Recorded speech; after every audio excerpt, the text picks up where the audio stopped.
இது வந்து கிறிஸ்மஸ்க்கு முந்தின நாள் எடுத்த வீடியோங்க. காலையிலேயே வந்து சொல்லிட்டாரு என் ஹஸ்பண்ட், நாட்டுக்கோழி பிரியாணி சாப்பிடலாம் மதியம் அப்படின்னு சொன்னார். சரி ஓகே, காலைல போயிட்டு வாங்கிட்டு வாங்க அப்படின்னு சொல்லிட்டு வாங்கிட்டு வந்து வாஷ் பண்ண ஆரம்பிச்சிட்டேன். என்ன பிரச்சனை, நான் எப்போ சொன்னாலும் அவங்க வந்து கட் பண்ணும்போது ஸ்மால் சைஸுன்னு நம்ம கையை காட்டி அளவு சொன்னாலும் அவங்க வந்து இந்த பிட்புல், அதுக்கப்புறம் இந்த கரடி புளிக்கு போடுற மாதிரி பெரிய பெரிய சைஸை பெரிய பெரிய பீஸாக இருந்தால் நம்ம வச்சுருக்க பாத்திரத்துக்கு அது பற்ற மாட்டேங்குது. வீட்டுக்கு வந்து கட் பண்ண வேண்டியதாக இருக்குது.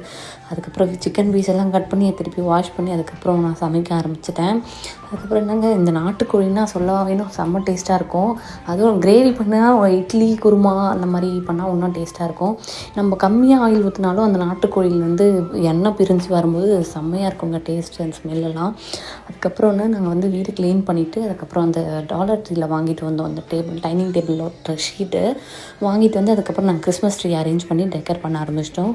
ஓகே, இன்னொரு வீடியோவில் பார்க்கலாம்.